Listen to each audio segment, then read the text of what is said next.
and welcome. Last time, a series of challenging questions was presented to WA's Attorney General to either affirm or deny various statements as facts in law. Why was it necessary to even ask such questions? How did we arrive at such a state? Whenever we find ourselves in an undesirable situation, it's advisable to backtrack to find out where we might have gone astray. This is done much more easily in, say, a Sudoku puzzle than in unravelling the twists and turns of history, but the exercise must be done if we are to uncover enough truth to remedy things. In earlier videos, reference has been made to numerous acts of treason aimed at undermining the British Constitution over many centuries. This time, we're going to study one of the most sinister and influential of these, the Bill of Rights of 1688-89. First, we need some background information. The 17th century in England was one of the most tumultuous of all. The strife over which of the two major strains of Christianity was going to prevail was unresolved. Succeeding monarchs belonged to either Roman Catholicism or Protestantism, with successive waves of persecution washing back and forth over the land. This culminated in a series of civil wars, generally classified into three main divisions between 1642 and 1651. These were eventually won by the parliamentarians led by Oliver Cromwell, who defeated the royalists under Charles I. The latter was executed for treason, partly because of his plan to bring foreign troops onto English soil. Irish soldiers did fight in these wars, but this was a public relations disaster for Charles, who many people suspected of organising an Irish invasion. Other reasons were Charles's absolute insistence on the divine right of kings to rule as they individually saw fit, and his persistent refusal to accept parliamentary proposals for resolution of these divisive issues, which included economic as well as religious disagreements. Following Parliament's victory, there was a period until 1660 known as the Interregnum, where there was no monarch. Cromwell established a Commonwealth or Republican form of government, but this was an arbitrary decision of his because the victors couldn't decide on what form a new constitution should take. Cromwell died in 1658 and his system wasn't very popular. Accordingly, it was comparatively easy for the people to be convinced to restore a monarchy, and Charles's successor, Charles II, was installed in 1660. Relations between him and Parliament weren't smooth, and he was succeeded by his brother, James II, on his death in 1685. James II was the last Catholic monarch of England, but was not popular because of the still simmering conflict between Roman Catholicism and Protestantism, and the philosophical dispute over the divine right of kings, etc. Eventually, it was decided among some nobles, dubbed the Immortal Seven, to invite William of Orange to England and establish once and for all a Protestant supremacy in the monarchy. Accordingly, William of Orange, James's son-in-law, landed at Brixham on November the 5th, 1688, with an invasion force. James was so disheartened by his abandonment by his military officers and defection by his own daughters to William's side that he attempted twice to flee the country, eventually making it to France just before William and his army entered London on December the 8th. William was installed as joint monarch with his wife Mary. However, his ascension wasn't fully secured until some violent conflicts, notably the Battle of the Boyne in 1690, where James was defeated in a battle still celebrated every July the 12th in Northern Ireland, and the Battle of Aughrim, and the massacre of Glencoe, 1692, where 38 members of the MacDonald clan were slaughtered by their guests, the Campbells, for refusing to pledge allegiance to the new monarch. So it was not as peaceful a transition as is often claimed, and some historians maintain that the so-called Glorious Revolution was really a cleverly executed foreign invasion and coup of England by the Dutch. The English and Dutch had fought a series of 3 wars over trade between 1652 and 1674, about fishing rights in the North Sea and control over the Dutch colonies in what is now the New York area. Although these 3 wars were mainly in favour of the English, who renamed New Amsterdam as New York in 1664, William would doubtless have considered it a most satisfactory outcome to be personally crowned as monarch of the country which was so distressing his own. History, as they say, is written by the victors.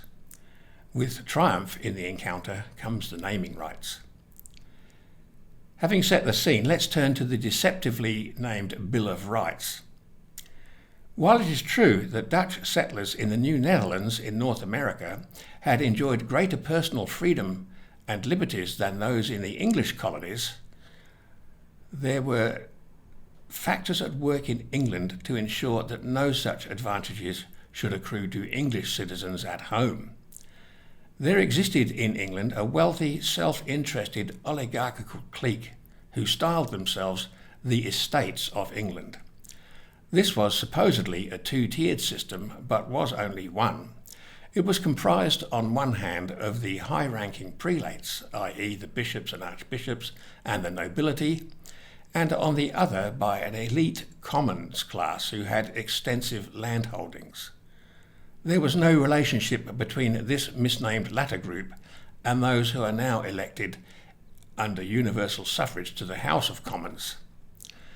Their only difference from the first group was that they had no hereditary peerage, but they did, of course, exercise much influence on the community because of their wealth and holdings.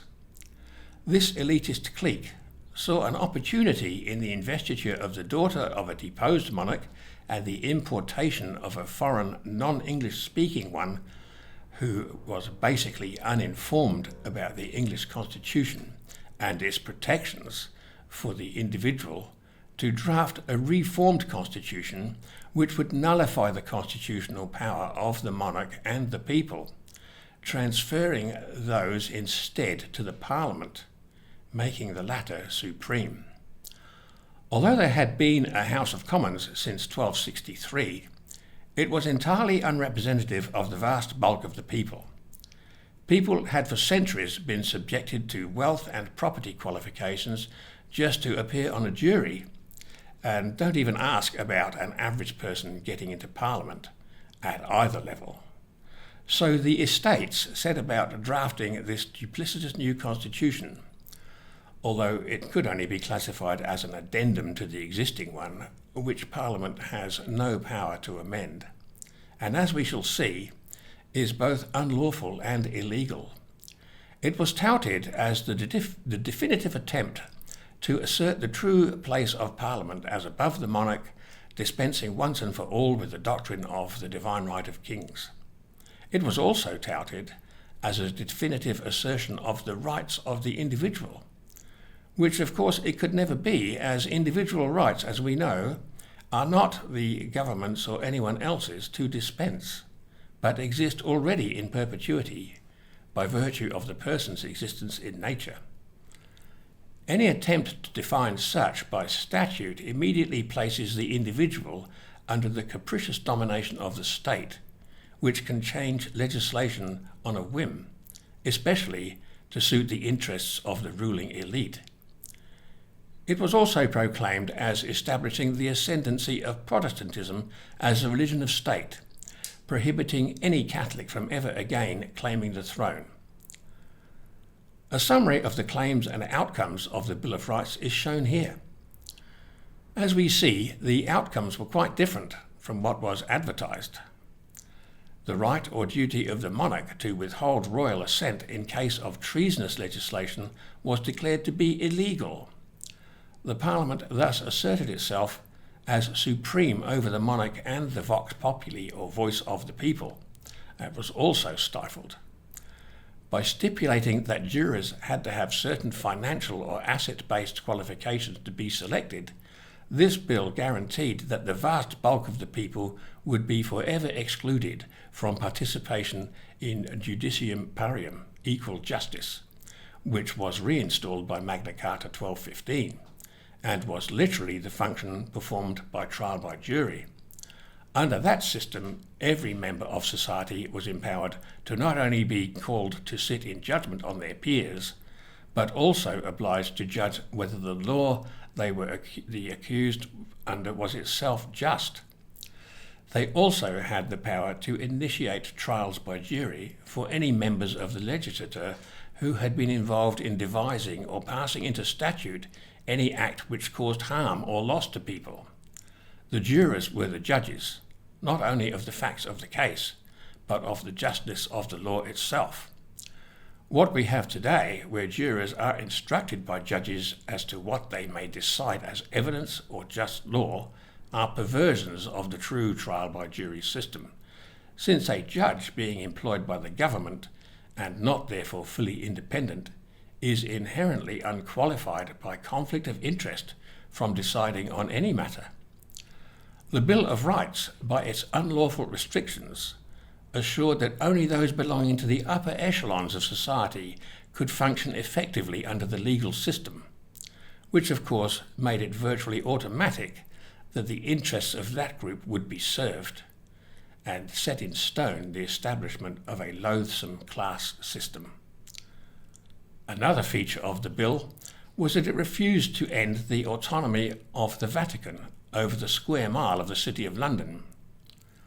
This facilitated the continued influence of Catholic or European interests over British banking and financial concerns, and provided a gateway for the insinuation and strengthening of the Roman or maritime law or law of the sea into Britain's legalese system. This was part of the intention of the Estates Group, which wanted to entirely negate the safeties and guarantees provided by the Magna Carta, enabling the establishment and eventual domination of corporate law systems under which all people would have no rights other than those permitted by the Parliament, and would exist in practice as chattels or property of the ruling class. By waving the red, white and blue flag of Protestant ascendancy, the Estates drew in the masses to this deception. William facilitated this by rejecting signing the Declaration, preferring that Parliament present him with a statute for his accession. Thus, there was never any signature for the Declaration of Rights, therefore no contract between the monarch and the people for the upholding of the Constitution. As a statute, therefore, it had no royal assent and is obviously unconstitutional, treasonous, illegitimate and void. It stands as one of the major assaults on the constitutional law as protected by Magna Carta, and effectively established Parliament as an authoritarian dictatorship, the people as a subservient class, and the monarch as a mere figurehead, best suited to cutting ribbons at fetes and other symbolic occasions. On various occasions since the Declaration, the monarch has been urged to regard the denial of royal assent as a theoretical concept, not really to be used in practice. And there is no doubt that Elizabeth II was urged by parliamentarians to ignore the petition of the Committee of Barons in 2001, as indicated by the wording of the response she gave via her private secretary on the 39th day afterwards. However, that response was insufficient to fulfil her constitutional duties, leaving the barons with no choice other than to invoke Article 61. This was done according to correct protocols on March the 23rd of 2001, giving us a sure understanding that Magna Carta 1215 is as valid today as it was when it was first sealed. The treason of the Bill of Rights was and is grievous, but we still have the power and indeed the duty to resist it until the true legem terrae, law of the land, is restored in full.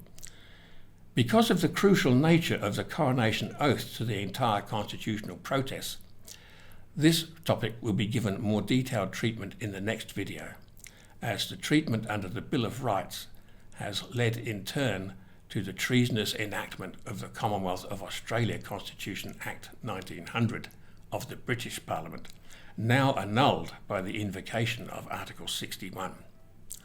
Until next time, thank you for watching.